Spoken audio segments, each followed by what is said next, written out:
कितना भी प्रोटेस्ट कर ले, कितना भी धरना दे ले, लेकिन सरकार और सुप्रीम कोर्ट के आगे हम लोग कुछ नहीं कर सकते। रिनीट नहीं होने वाला है।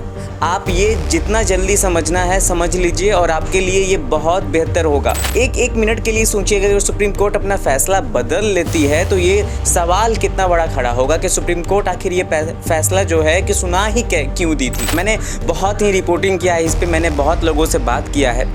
ये दूसरा किसी का, तीसरा किसी का, चौथा किसी का, 5वां तक अटैम्प्ट था। सब अपने आप को क्लीन रखने के लिए नीट को गंदा करना चाहता है। रिनीट के लिए अगर फैसला चेंज किया जाएगा तो भारत के लोग और भारत के शिक्षा व्यवस्था पे बहुत बड़ा सवाल खड़ा हो सकता है। व्यवस्था खराब हो जाएगी, बच्चों का फ्यूचर खराब हो जाएगा। अगर बच्चे जेल में चले गए दंगा फसाद के मामले में, अग्निवीर में भी तो यही हुआ था। क्या हुआ? कुछ नहीं हुआ। आप एक मेडिकल के छात्र हैं तो अपने मानसिक रूप से स्ट्रांग रहना आपके लिए बहुत जरूरी है कि जितना जल्दी वो बच्चे इस फैसले को मान ले कि अब नीट परीक्षा नहीं होगा, वो उनके लिए बेहतर होगा। क्योंकि भारत के सर्वोच्च न्यायालय ने अपना फैसला सुना दिया है। अगर कुछ भी किया जा सकता है, मतलब कुछ भी, अंतों तक अगर कुछ हो सकता है तो कुछ भी नहीं हो सकता है, क्योंकि सर्वोच्च न्यायालय, सुप्रीम कोर्ट अपना फैसला बदल ही नहीं सकती है। अगर एक मिनट के लिए सोचिएगा, अगर सुप्रीम कोर्ट अपना फैसला बदल लेती है तो ये सवाल कितना बड़ा खड़ा होगा कि सुप्रीम कोर्ट आखिर ये फैसला जो है कि सुना ही क्यों दी थी, कैसे सुना दी थी, किस सबूतों पे सुना दी थी, आखिरकार ये सबूत उस समय पेश क्यों नहीं हुए थे। अगर फिर से अगर कितना भी प्रोटेस्ट कर ले, कितना भी धरना दे ले, लेकिन सरकार और सुप्रीम कोर्ट के आगे हम लोग कुछ नहीं कर सकते हैं।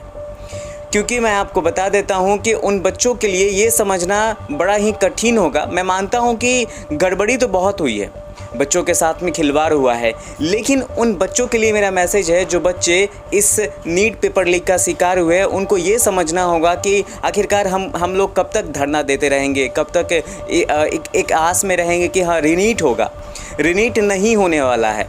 आप ये जितना जल्दी समझना है समझ लीजिए और आपके लिए ये बहुत बेहतर होगा। क्योंकि आने वाले नीट परीक्षा में आपको ही फिर से बैठना है और आपको और अच्छे से तैयारी करना है और मेहनत करना है। आप लोगों के लिए आने वाले नीट परीक्षा निकालना बहुत ज़रूरी है। मैंने बहुत ही रिपोर्टिंग किया है इस पर, मैंने बहुत लोगों से बात किया है।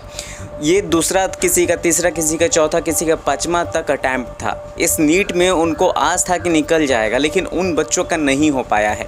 काफ़ी बच्चों ने बहुत कुछ बताया है, लेकिन यहाँ पे ये सवाल खड़ा होता है कि अगर सच में रिनीट अगर होगा, अगर आप लोगों को लगता है कि फ़ैसला, अगर सरकार अपना जो सुप्रीम कोर्ट है फिर से फ़ैसला लेगी, तो ये जो फ़ैसला, वो सवाल जो है सरकार पे भी खड़ा होगा, शिक्षा मंत्री पे भी खड़ा होगा, सुप्रीम कोर्ट पे भी खड़ा होगा, वकीलों पे भी खड़ा होगा। तो ये समझिए कानून व्यवस्था पे खड़ा होगा। तो सब अपना बचाव के लिए चाहता है, सब अपने आप को क्लीन रखने के लिए नीट को गंदा करना चाहता है। समझ लीजिए, सरकार भी क्लीन रखना चाहती है, सुप्रीम कोर्ट भी क्लीन रखना चाहती है और कानून व्यवस्था भी क्लीन रखना चाहती है, और ये सोचती है कि अब रिनीट के लिए अगर फैसला चेंज किया जाएगा तो भारत के लोग और भारत के शिक्षा व्यवस्था पे बहुत बड़ा सवाल खड़ा हो सकता है। तो ये समझिए कि अब ये पूरी तरीके से मान लीजिए कि रिनीट नहीं हो सकता। जितने भी वीडियो सोशल मीडिया पे आ रहे हैं उनसे दूर रहिए, क्योंकि वो भड़का रहे हैं उन बच्चों को, ये मोटिवेट नहीं कर रहे हैं, वो सिर्फ भड़का रहे हैं कि हाँ दंगा फसाद करेंगे, ये करेंगे। भाई ये करके क्या मिलेगा? व्यवस्था ख़राब हो जाएगी, बच्चों का फ्यूचर ख़राब हो जाएगा। अगर बच्चे जेल में चले गए दंगा फसाद के मामले में, अग्निवीर में भी तो यही हुआ था। क्या हुआ? कुछ नहीं हुआ। तो यही चीज़ है, आपको समझना होगा कि जो हुआ सो हुआ। कहा जा सकता है इस दिन को जो है ब्लैक डे के भी नाम से जाना जा सकता है कि एजुकेशन सिस्टम में किस तरीके से हत्या हुई है एजुकेशन की, बच्चों को किस तरीके से बरगला करके उनके साथ में खेला गया है। तो ये समझिए कि बहुत कुछ है, कहने के लिए बहुत कुछ कह सकते हैं, लेकिन अब बच्चों को ये समझना होगा, अपना मानसिक रूप से तैयार होना होगा, स्ट्रॉन्ग होना होगा उनको, और ये समझना होगा कि अब जो हुआ सो हुआ। अब हमें आगे का स्टेप देखना होगा, आगे क्या कर सकते हैं, कैसे तैयारी करें कि हमें अच्छा नंबर आए और हमें एक अच्छा मेडिकल कॉलेज मिले।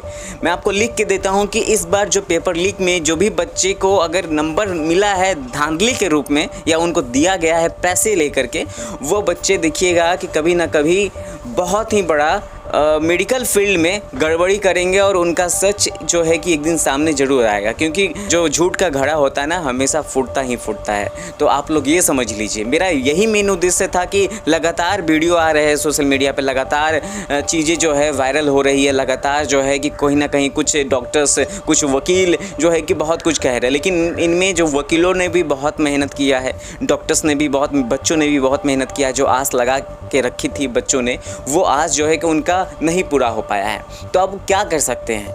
अब सुप्रीम कोर्ट का फैसला है, मानना तो पड़ेगा।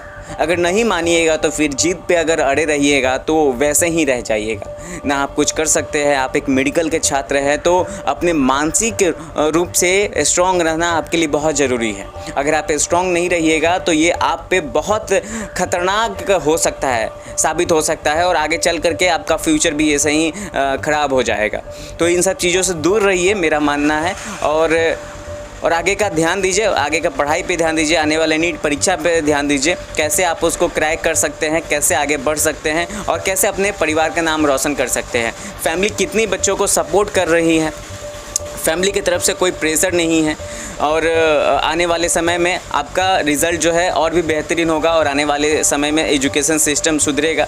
मैं मानता हूं कि एजुकेशन सिस्टम में गड़बड़ी हुई है, कहीं ना कहीं इसका सुधार होने वाला, लेकिन अगले साल अगर इस तरीके से फिर होता है तो उसमें कहीं ना कहीं बहुत बड़ा समस्या आ जाएगा। लेकिन आपको इस सब से दूर रहना है, आपको पढ़ाई पे 100% देना है, फिर उसके बाद में जो रिज़ल्ट आएगा वो देखा जाएगा। तब तक के लिए आप देख रहे हैं नवाचार भारत। इस वीडियो को ज़्यादा से ज़्यादा शेयर कीजिए, बच्चों को मोटिवेट करना सिखाइए, डिमोटिवेट नहीं, क्योंकि अगर बच्चे डिमोटिवेट हो जाएंगे, आप उनको गलत राह पे चलना सिखाएंगे तो बच्चे फिर से वही चीज़ें करेंगे जो चीज़ जो है अभी हो रही है, और सरकार कानून व्यवस्था जो है इस तरीके से कर रही है।